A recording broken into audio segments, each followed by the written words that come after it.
Hello friends. Shashi Agarwal economics तथा law classes के अंदर मैं आप सबका अभिनंदन करती हूँ। आज का जो हमारा सब्जेक्ट है वो है इंट्रोडक्टरी टू माइक्रो इकोनॉमिक्स, और जिसके अंदर हम चैप्टर 8 करेंगे, जिसके अंदर पहले हम समझेंगे कंसेप्ट्स ऑफ द कॉस्ट। ये जो चैप्टर है that is relevant for the student of economics, students of commerce. अगर आपको मेरा ये एफर्ट सही लगता है तो इसको लाइक कीजिए और मेरे चैनल शशि अग्रवाल इकोनॉमिक्स तथा लॉ क्लासेस को सब्सक्राइब कीजिए। तो दिस इज माय ऐप, जिसको आप गूगल प्ले स्टोर से बड़ी आसानी के साथ डाउनलोड कर सकते हो। ये जो ऐप है रेलिवेंट है commerce, economics and management students के लिए। काफी सारा फ्री स्टडी मटेरियल और काफी सारे मॉक टेस्ट यहाँ पे अवेलेबल है। इवन स्ट्रक्चर कोर्सेज भी यहाँ पे अवेलेबल है। तो सबसे पहले हम समझते हैं कि कंसेप्ट ऑफ कॉस्ट क्या है। देखो, जब भी हमने चीजों को मैन्युफैक्चर करना होता है तो हमें दो तरह के इनपुट चाहिए होते हैं। फैक्टर चाहिए होती है, लैंड चाहिए होती है, लेबर चाहिए होता है, कैपिटल चाहिए होता है, उत्पादकता चाहिए होती है। और उसी तरह नॉन फैक्टर इनपुट्स भी चाहिए होते हैं, जैसे कि रॉ मटेरियल। जब हम चीजों को प्रोड्यूस, जैसे आउटपुट को प्रोड्यूस करते हैं, तो उसके लिए हमें खर्चा करना पड़ता है। उसको कॉस्ट जो होती है, जो हम एक प्रोड्यूसर जो है, जो कि फैक्टर और नॉन फैक्टर इनपुट्स के ऊपर एक्सप्लिसिटली और इम्प्लिसिटली खर्चा करता है। एक्सप्लिसिटली का मतलब होता है कि जब हम बाजार के अंदर से चीजों को खरीदते हैं, फैक्टर्स को हायर करते हैं, उसके बदले में हम भुगतान करते हैं। इम्प्लिसिट होता है कि जैसे उद्यमी है, जो प्रोड्यूसर है, वो खुद की बिल्डिंग बिजनेस के लिए यूज कर लेता है, और खुद की लेबर बिजनेस के अंदर यूज कर लेता है, खुद का पैसा बिजनेस के अंदर लगा सकता है। तो ये इम्प्लिसिट कॉस्ट होती है। यहाँ पे हम उसकी एस्टिमेटेड कॉस्ट या इम्प्यूटेड कॉस्ट डालते हैं, ताकि हम कॉस्ट, टोटल कॉस्ट को एस्टिमेट कर सकें। कॉस्ट जो है दैट रेफर टू दी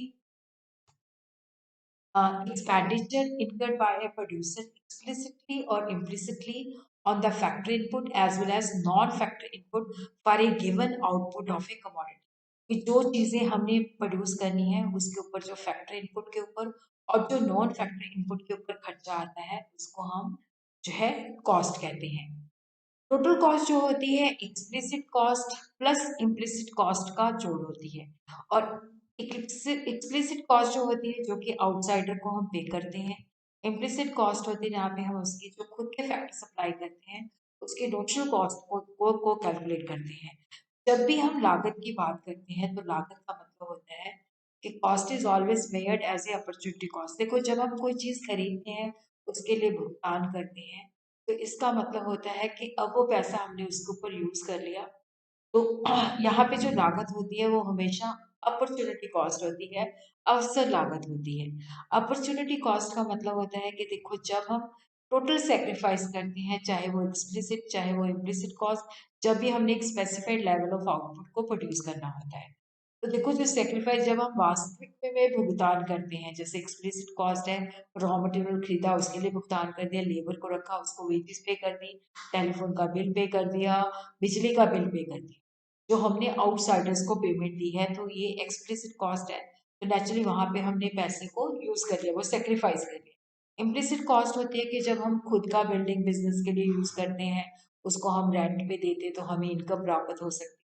उसी तरह एक पैसा को हम बैंक में रखते या कहीं और इन्वेस्ट करते तो वहां से इंटरेस्ट कमा सकते थे, लेकिन उसको हमने बिजनेस में डाल दिया। तो जो सेक्रीफाइस्ड होता है वो एक्सप्लिसिट कॉस्ट और इम्प्लिसिट कॉस्ट की फॉर्म में हम करते हैं। तो हम कह सकते हैं कि जो हमारी टोटल कॉस्ट है, कॉस्ट को जब भी हम अर्थशास्त्र में बात करते हैं तो it is always opportunity cost.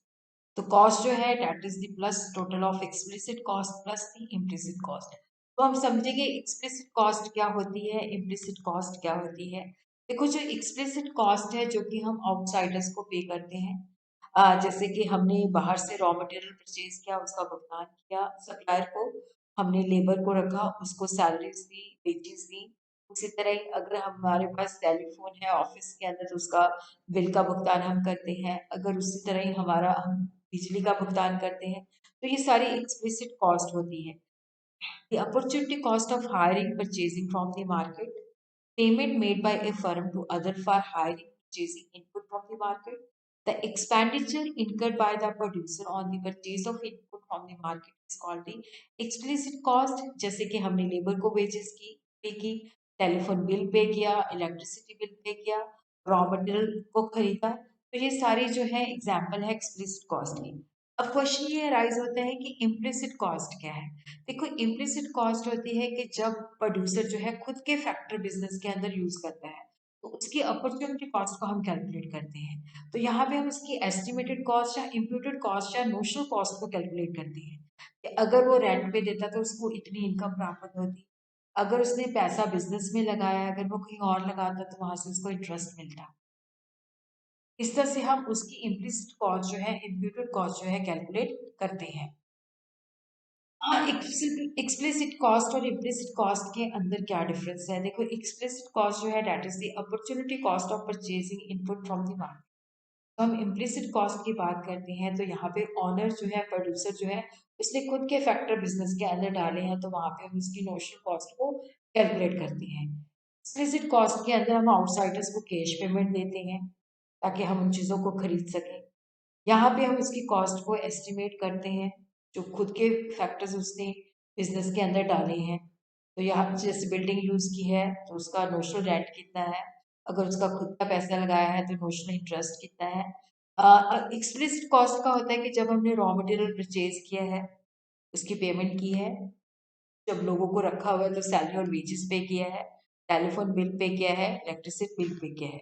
तो अब हम यहाँ पे समझते हैं कि एक केस स्टडी है, जैसे शाम है, वो इंजीनियरिंग डिपार्टमेंट में जॉब कर रहा है, वहां पे उसका सैलरी का जो भुगतान पर मंथ था 35,000। तो उसने, उसका एक घर भी था, बिल्डिंग थी, जहाँ पे उसने किराएदार रखा हुआ था जो उसको 40,000 पे करता था। वो अपना बिजनेस शुरू करना चाहता है, वो अपनी जॉब छोड़ देता है, अपने किराएदार को भी कहता है कि मुझे ये बिजनेस के पर्पज के लिए चाहिए, तो वो इसे छुड़वा लेता है। फिर उसके बाद वो 7 लाख पे करके इनपुट परचेज करता है। तो यहाँ पे हमने बताना है कि उसकी टोटल कॉस्ट क्या है। तो एक्सप्लिसिट कॉस्ट जो है वो 7 लाख, उसने जो रॉ मटेरियल परचेज किया, जो इनपुट्स परचेज किया, आउटसाइडर्स को भुगतान किया, वो 7 लाख जो है एक्सप्लिसिट कॉस्ट है। फिर देखो, उसने सेक्रीफाइस किया, उसने अपनी खुद की जॉब छोड़ी 35,000 की, और उसी तरह क्या है कि उसने किराएदार से अपनी बिल्डिंग खाली करवाई, तो वो रेंट सेक्रीफाइस किया। तो इम्प्लिसिट कॉस्ट जो उसने खुद की सर्विसेज बिजनेस को दी है वो है 75,000। तो टोटल कॉस्ट जो है 7 लाख प्लस 75,000, 7,75,000।